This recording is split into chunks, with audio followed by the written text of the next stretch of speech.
নেতাজির আজাদ হিন্দ ফৌজকে রুখতে চেয়ে ব্রিটিশদের চিঠি দিয়েছিল বামপন্থীরা। কারা ছিলেন এই চক্রান্তে জানতে পুরো ভিডিওটি দেখুন এবং আমাদের এই চ্যানেলটিকে লাইক ও সাবস্ক্রাইব করতে একেবারেই ভুলবেন না। নমস্কার, আমি শুভ্র চট্টোপাধ্যায় আর আপনারা দেখছেন মাধ্যম। আজ দেশ জুড়ে পালিত হচ্ছে ৭৯তম স্বাধীনতা দিবস। ১৯৪৭ সালের এই দিনেই স্বাধীন হয়েছিল আমাদের দেশ। তারপর থেকেই এদেশের বামপন্থীরা সেই স্বাধীনতাকে মানেন না এবং তারা বলেন যে ইয়ে আজাদি ঝুটা হ্যায়।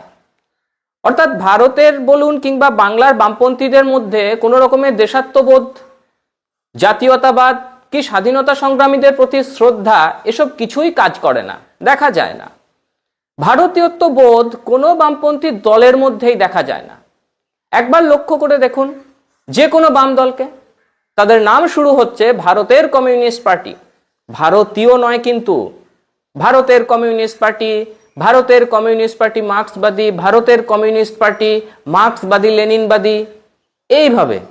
কিন্তু ভারতীয় কমিউনিস্ট পার্টি কোথাও হয়নি, কোথাও খুঁজে পাবেন না। আজ সমাজ মাধ্যমে একটা ভিডিও ভাইরাল হয়েছে। সেই ভিডিওতে দেখা যাচ্ছে বামফ্রন্টের নেতা বিমান বসু পতাকা উত্তোলন করছেন। তিনি দেখছেন যে জাতীয় পতাকার সবুজ রংটা উপরের দিকে রয়েছে এবং উপরের দিকেই যাচ্ছে, তারপরেও তিনি ওই পতাকাটিকে টানছেন এবং উত্তোলনের চেষ্টা করছেন। ভিডিওটা হয়তো পুরনো, কারণ সবার মুখেই সেখানে মাস্ক দেখা যাচ্ছে, ২-৩ বছর আগের হবে হয়তো। কিন্তু জাতীয় পতাকা, দেশ, এই সমস্ত বিষয়গুলি নিয়ে চর্চা না করে এই বামপন্থী নেতারা ভুলেই গেছেন যে জাতীয় পতাকার উপরে ঠিক কোন রংটা থাকে। ঠিক একইভাবে স্বাধীনতা আন্দোলনের সময়ও এই বামপন্থীরা পিছন থেকে ছুরি মেরেছিল।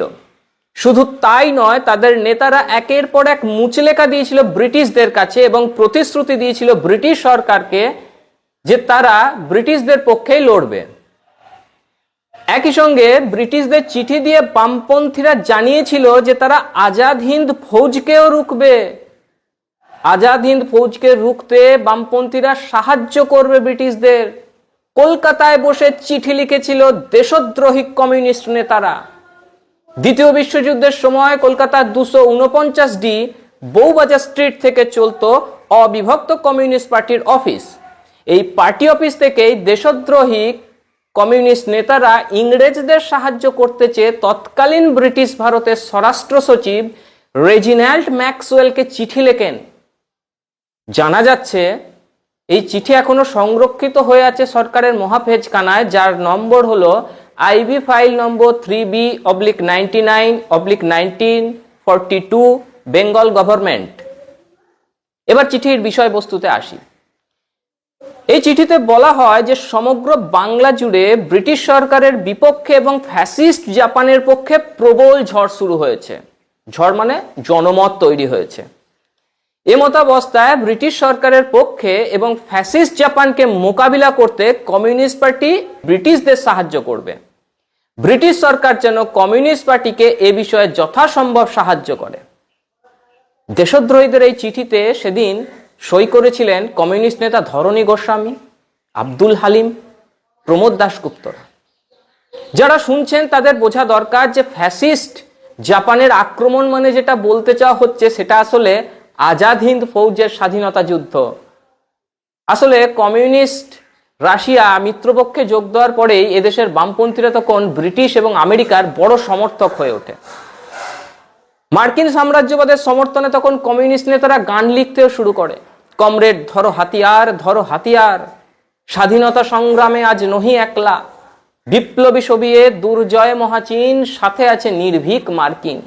এই গান বামপন্থী নেতারা লিখেছিল, যারা স্বাধীনতা সংগ্রামকে পিছন থেকে ছুরি মেরেছিল তারা লিখেছিল, আমেরিকার সমর্থনে লিখেছিল তারা। ব্রিটিশ সরকারের পক্ষে থাকবো এই মুচলেকা দিয়ে ছাড় পায় একের পর এক কমিউনিস্ট নেতারা, একের পর এক। পিসি যোশী, ডাঙ্গে, রণদিবে, এই সমস্ত নেতারা মুচলেকা দিয়ে ছাড় পায় এবং ওই সময় তারা নেতাজি সুভাষচন্দ্র বসুকে কুইসলিং বলতে শুরু করে। কুইসলিং শব্দের অর্থ হচ্ছে বিশ্বাসঘাতক। পিপলস ওয়ার পত্রিকাতে তখন নেতাজিকে ব্যঙ্গ করে তারা বিভিন্ন ছবিও ছাপতে থাকে। নেতাজিকে দেখানো হয় যে জাপানের প্রধানমন্ত্রী তাকে গলায় দড়ি বেঁধে নিয়ে যাচ্ছেন এই কার্টুনে। এই সময় সুভাষ বোসকে তোজোর কুকুর বলেছিল কমিউনিস্টরা। তোজো ছিলেন সেই সময় জাপানের প্রধানমন্ত্রী। স্বাধীনতার আগে ব্রিটিশদের দালালি, স্বাধীনতার পরে পাকিস্তানের প্রতি প্রেম, এগুলো ছাড়া এদেশের কমিউনিস্টদের আপনারা ভাবতেই পারবেন না। তাদের এই দেশদ্রোহী কাজের জন্য সারা ভারতে এই বামপন্থী দলগুলিকে আজকে দূরবীক্ষণ অনুবীক্ষণ কোনো কিছুতেই খুঁজে পাওয়া যাচ্ছে না।